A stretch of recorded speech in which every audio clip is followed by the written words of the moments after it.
In this video, I'm going to show you how to film your own cinematic bike ride using your iPhone 17 Pro Max.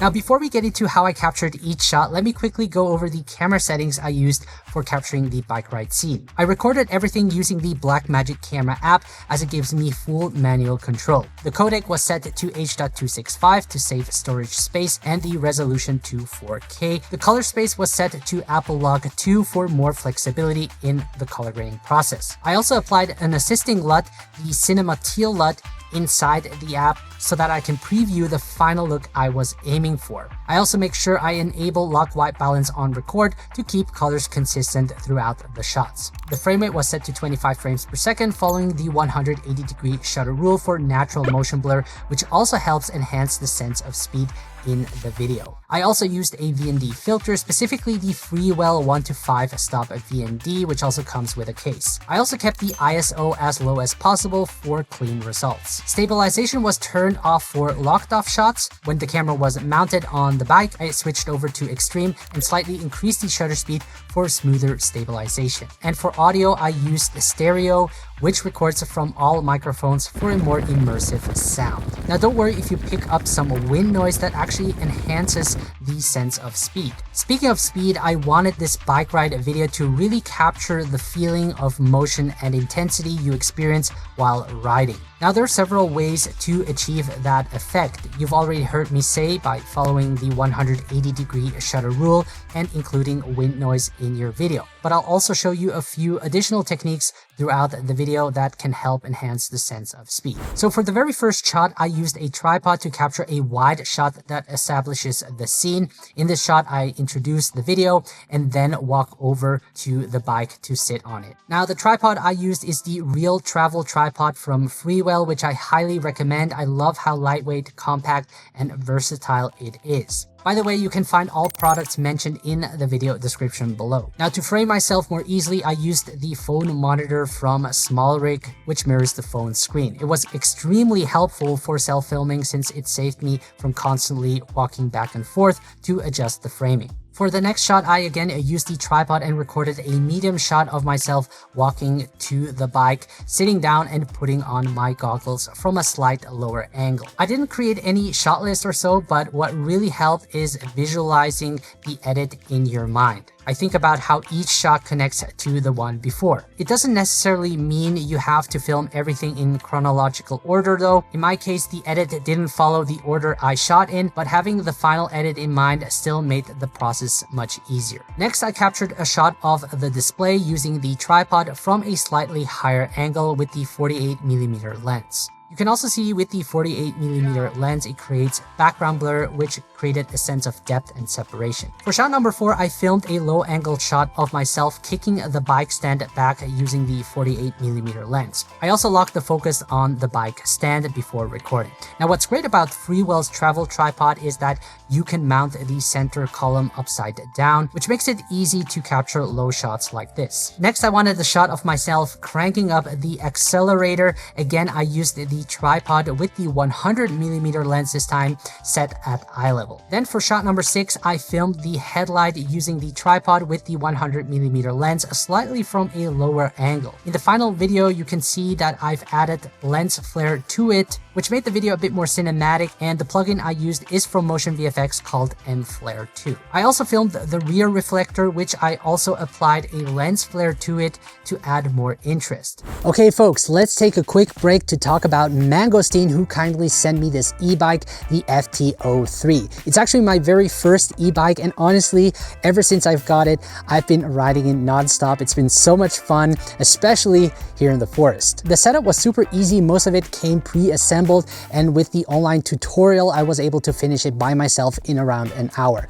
Now, I went with the yellow version, which looks sick, but there's actually a black one for those who prefer that version. The FT03 has a 250 watt motor and a 25 km/h speed limit, so it's fully EU compliant. But if you want more power, you can unlock it to reach up to 750 watt and speeds of around 45 km/h. Just make sure, guys, to be aware of the local regulations before doing that. It handles steep hills really well, up to 15-degree incline with a 6 km/h walk assist mode. If it gets steeper, you can easily pedal along for extra power. This makes it great for exploring trails and different terrains. It's equipped with fat tires, so you can ride comfortably on city streets or off-road paths. Thanks to the front and rear hydraulic suspension, bumps aren't a problem and your back will thank you later. What's cool is that you've got 3 riding modes: pure electric, pedal assist, or normal biking, so you can switch depending on where you're riding. The bike weighs around 42 kilograms, has a full aluminum alloy frame, and supports up to 200 kilograms of load. Up front, there is an LCD display showing you speed, battery,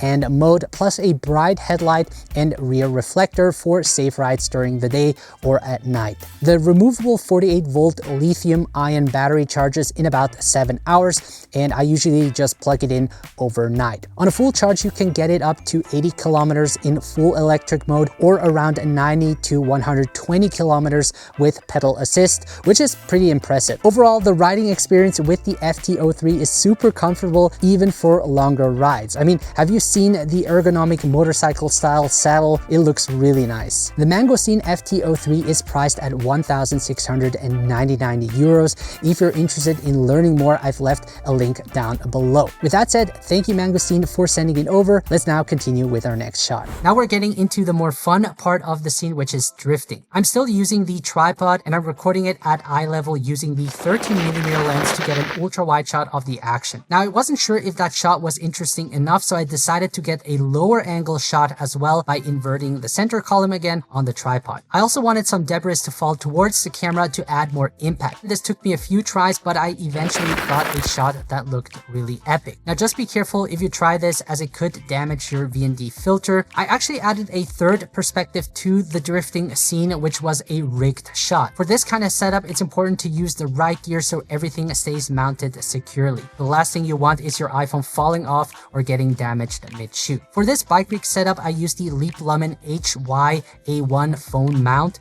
What I really like about it is the locking knob, which lets you tighten the phone firmly in place. The mount also has a 1/4 inch screw hole and 2 anti-twist holes at the bottom, allowing me to attach the small rig rosette magic arm. The arm's locking pins prevent rotation, which is crucial for keeping the whole setup stable while riding. Now, the magic arm itself is very strong and can hold up to 3 kilograms. The clamp I used is also from a small rig, featuring a 1/4 20 threaded hole and an anti-twist pin. To protect the bike's paint, I added a protective pad between the clamp and the frame. Now, with this rig setup, I was able to capture a dynamic moving perspective that adds a lot more energy and excitement to the scene. Next, I grabbed a shot of me riding off with the bike using the 13mm lens and locking the focus and exposure on the road. Then for shot number 12, I've set up another rigged shot with the clutch in the frame, making sure it was perfectly centered. I locked focus on the clutch to avoid any unwanted shifts and set the stabilization to extreme. There's still a bit of shake, but that actually works in favor of the shot. It adds a sense of realism and movement, making it feel more natural and energetic. Then I went on and framed myself in it while riding the bike. I actually thought I could get away not locking the focus, but it ended up focusing on the background instead of me. So I retook it and made sure that the focus was locked on my face. For the last rig shot, I placed the camera lower to film the rear wheel using the 13 18mm lens. Now by shooting from a lower angle, it also helps enhance the sense of speed since objects closer to the lens move past the frame faster than those further away. I also locked the focus on the wheel and increased the shutter speed to 1/100 instead of 1/50 to help with stabilization. Another great accessory for bike shots is the neck mount, which provides an optimal first-person point of view perspective where you can capture both your hands and handlebars while also showing the ground and surroundings. I really like this mount because it comes with a clamp and a locking button that securely holds your phone in place. You simply wear it around your neck and adjust the phone's position, and the best part is that you can still see the screen while recording. Lastly, I took a handheld shot while riding the bike. You do need to be a bit careful here. I used the 48mm lens and rode close to the trees so that they would pass quickly through the frame, which again helps enhance the sense of speed. I decided to get another locked off shot using the 24mm lens, focusing on the tree branch. As I pass through the frame, I'm out of focus, which also makes it an interesting shot. Now for the ending, I wanted to finish the video with me riding towards the camera, drifting to a stop, and then looking directly into the lens. I used a tripod and shot again with the 24mm lens at eye level.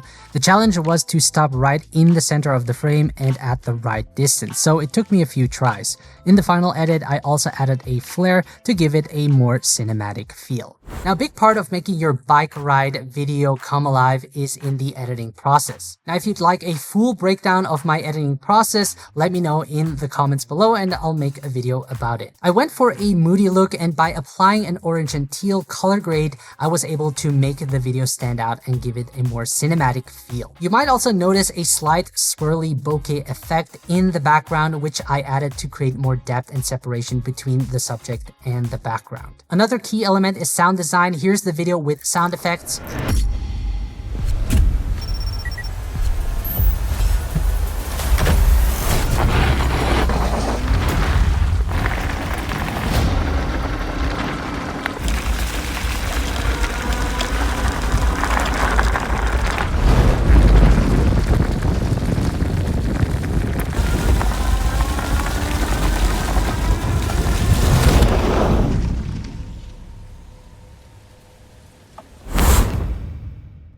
You can clearly see how adding and layering sound effects brings the video to life and makes it feel more immersive. And by the way, I also used the internal sound that I've recorded on the iPhone. Now, to make my static shots feel more intense, I also applied digital zooms, handheld camera movements, and subtle earthquake effects. And these small details make a huge difference in energy and realism, helping your video feel more dynamic and alive.